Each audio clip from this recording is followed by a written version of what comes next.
popular government ama form tawbise 70% di oibe yana leire 30% ne bachemba masida thajadana leise masigi 30% je ojasanta miyamna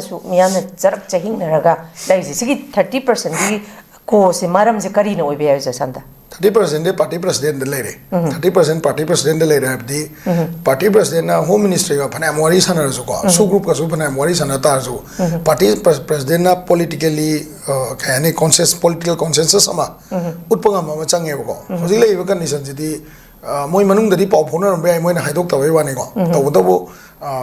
kano akhoi gi turen gi wang ma da leina ga launa ne bo sik tawise ko turen gi chen du da kumthara ga law akhoi ju hi hol ga law noi ju holo ana ha ga chatmin na se sidi party president ga party general secretary na ulak pangam da ta di sigi 30% jidi ko oeba maram de 30% je ai no se ai ba 30% je kaino census ke issue sim yaure adu da delimitation census lo di delimitation to to ni illegal immigrant gi issue yaure popi gi di hosik saga na am kan yan ko na tawri moi record lo khat ko nan tawri ko sima leire then adui matungda su group ka leinari ba mari se mamangi lan sida su group akoi meite gi valley dei thola ma yaol gi chinnaw mayam du di loi leitre bo se aya ma loi phagat kare 90% leitre hoi moi khulai khara lo la le madi ai adu di government na matam matung ina dum lokot pa phagat pa dum tawri bo ko auna sa gi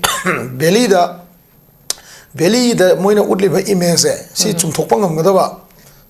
party president ma dagar wai ba mana mayai da media taw hai tare ko media taw matung da 30% je ko e hai se kai do udu no hai ganda moi gi lengak sem ma tam da moi gi objection di drama gi objection mayam tawri se si objection je leina tholakine ba yare koi yaw ne na ko adu gi poto lei tar ga di masi po se party president ga tana khang ne ba moi asom da UTPU hai se BJP mi tare yaw rim ne ba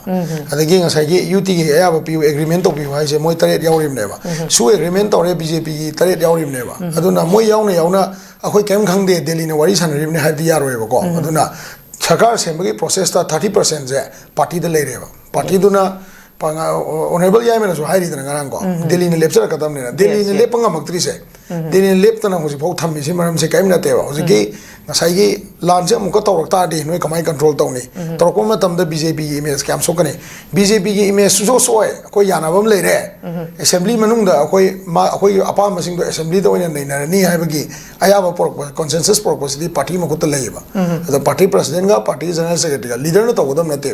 leader gi ai chief minister wai di nawon noi na hai ba pot da ai sibo se samna ha Pawnela 100 demand taw ganda Chief Minister Wagedaba N. Biren Hiro, Natraga Setabrata, Honorable Hiro, Natraga Honorable Kemjano, Honorable Bishop Moiga,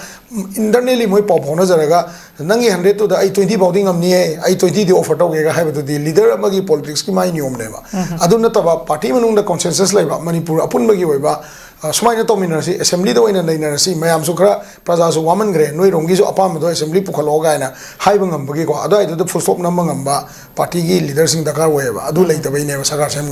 Okay, thank you very much.